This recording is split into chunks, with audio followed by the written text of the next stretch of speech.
Hello, all. So, I just got done watching Scream Queens, the TV series based on old school slasher movies from the 80s about a killer running around a college cutting people up. Um, and I've done some reviews on it in the past. I thought I'd give a conclusion review now that I've seen the whole show. Like, I did some reviews on the first couple episodes, so now I'm doing a review on the entire first season of Scream Queens. Now, if you haven't watched my past reviews on Scream Queens, I've had kind of an internal debate about the style of comedy of this show, and that is that I thought that it had characters that were obviously racist and obviously sexist, but it didn't really call them out enough or make them look bad enough. And I thought it was like ironically racist. Like it would have these horrible characters saying horrible things, and we're supposed to take it as a joke and think the creators of the show aren't being serious, but it never really disproves what they're saying. So the showmakers might not be that good of a people. I've come to the conclusion after watching the whole show that the creators of the show mean well, but they don't really know what they're doing. And they're kind of like fake allies. So they'll have these obviously racist, sexist, horrible people say racist, sexist, horrible things, and then they'll have bad things happen to them. Chanel is definitely the main villain of the show, being the most racist, sexist, transphobic probably character there is, and she gets the worst comeuppance of the whole bunch. So she's obviously played out as a villain. But these guys making this show, these people making this show, are fake allies. Because every now and then it becomes clear that they don't really support other races or the LGBTQ or really anyone. For example, there's a character that's obviously pansexual, but they refuse to call themselves pansexual. And first of all, you can never force someone to label themselves. That's wrong. But Hollywood has a long history of having bisexual or pansexual characters. P.S. Pansexual and bisexual aren't the same thing. But anyways, it has a long history of having characters like that not identify as that and just pretend they're not that and don't want to be labeled. Hollywood has this really bizarre history of just not letting these people be pan, and I don't get it. And this definitely did that a little bit. They had an obviously pan character that refused to be labeled because.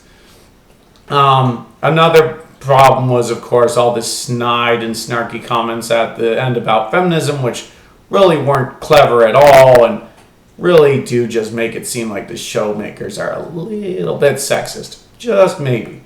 So I do think the showmakers mean well, but they definitely do not think out their comments or think out their plot arcs or think out their characters too well and realize the actual implications of what they're doing. So if you want to dislike this show for moral reasons, have at her. It's okay to dislike a show for moral reasons. It doesn't mean you want to ban the show or pull the show or get rid of it. It just means you dislike that show. And I think this is a perfectly valid reason to dislike this show. And as a result, it has kind of become a guilty pleasure. And every time I go on about this show, I have to go into this little spiel first about the morals of the show and why I don't really agree with it. And then I can get on to why I like it. I know some people also get mad if I don't point out that the ending of this show, the explanation of why the killer is killing people and the killer's backstory is really ableist. It's the old horror cliche of the killer is mentally ill and out of control because they're mentally ill. And I know some people will see that as super ableist, and it is. I'm not going to deny it. It is super duper ableist. Like, as ableist as you can get, mentally ill is made to seem like this horrible nightmare. Everyone who might be mentally ill is made to seem like some kind of serial killer. It's over-exaggerated. It's really, really just rude. And so, yeah, it is ableist. But I do think that horror in general is, which sounds bad, and it kind of is. Somebody probably should call out horror sooner or later. But I can name like 50 different horror movies that have the killer be mentally ill or insane. as their explanation for why the killer is killing. Psycho, Maniac, Halloween, The Visit, Identity, Secret Window. The list literally goes on forever. Mentally ill killers in horror is extremely commonplace. So if you're going to call this show out on being ableist, you kind of by default have to call all horror out on being ableist. And if you're going to make that argument, that's actually a really valid argument.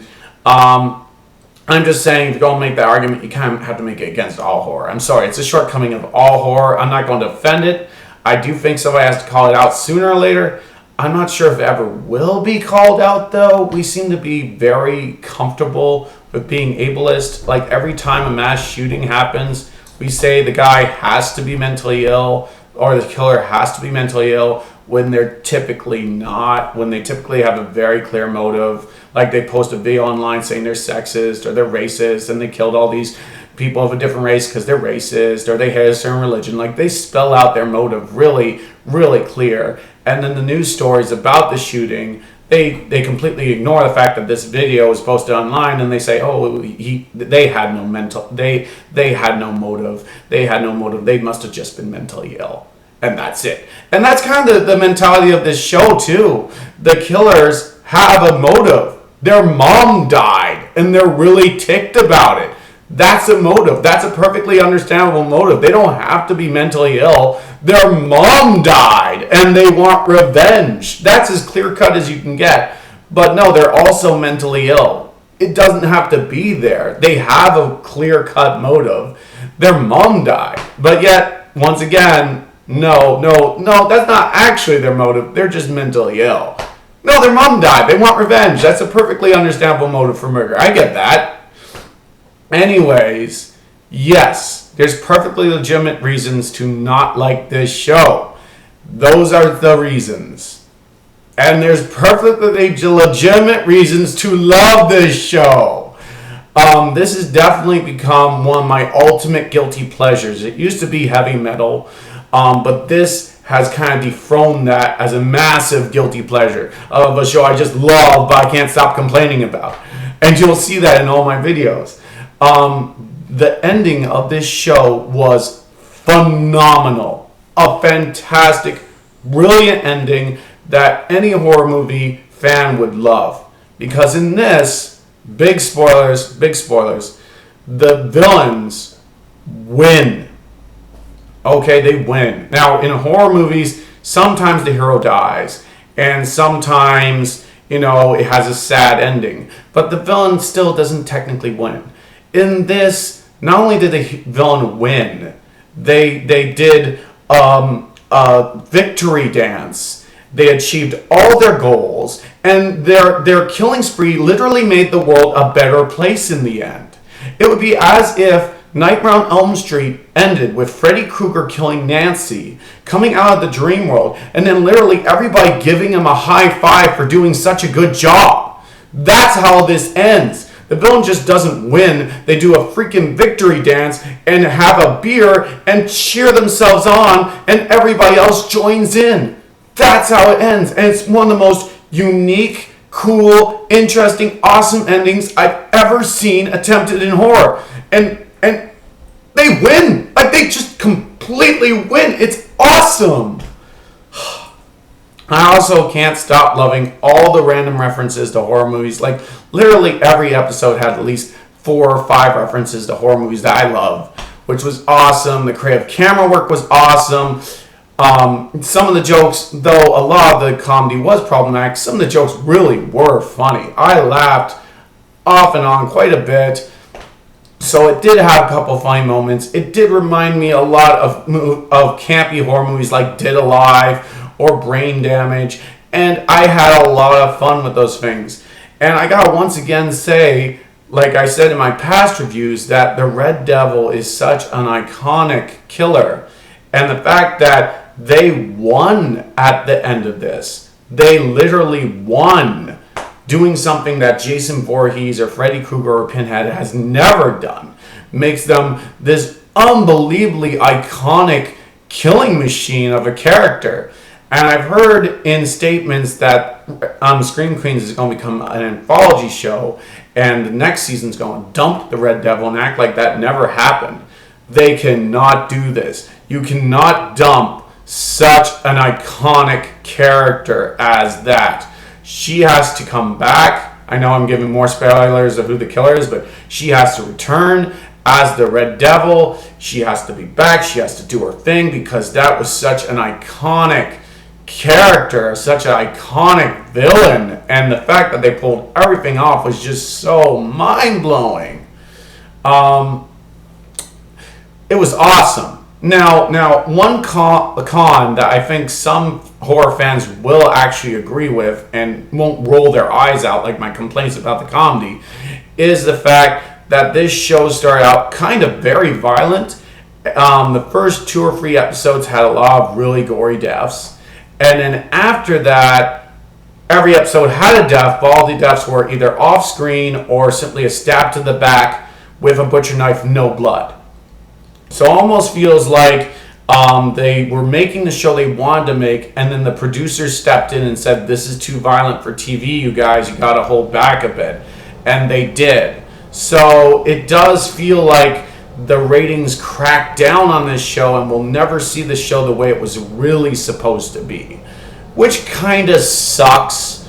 It does, but there was definitely enough comedy elements, iconic characters, and interesting aspects, including the awesome ending, to kind of get over that. So I will just say, despite all my qualms, that you have to see this show if you're a hardcore horror fan, if only for the ending. Because once again, it's as if Freddy Krueger had killed Nancy, walked out of the dream world, and everybody gave him a big high five and said, "Way to go, Freddy, for doing it." It's the ultimate, the villain wins, and it's just done so intelligently and so creatively. So yeah, problematic as all crap, but still oddly awesome. This is definitely my number 1 guilty pleasure for 2015. I love every minute of it, even though I think I definitely shouldn't. And I think you should watch it, even though you probably shouldn't. So my final rating is 8 out of 10. A really good horror show. I hope they get a second season, but if they dump Red Devil, they'll be making a huge, huge mistake. But tell me what you think. Share your thoughts, and cheers.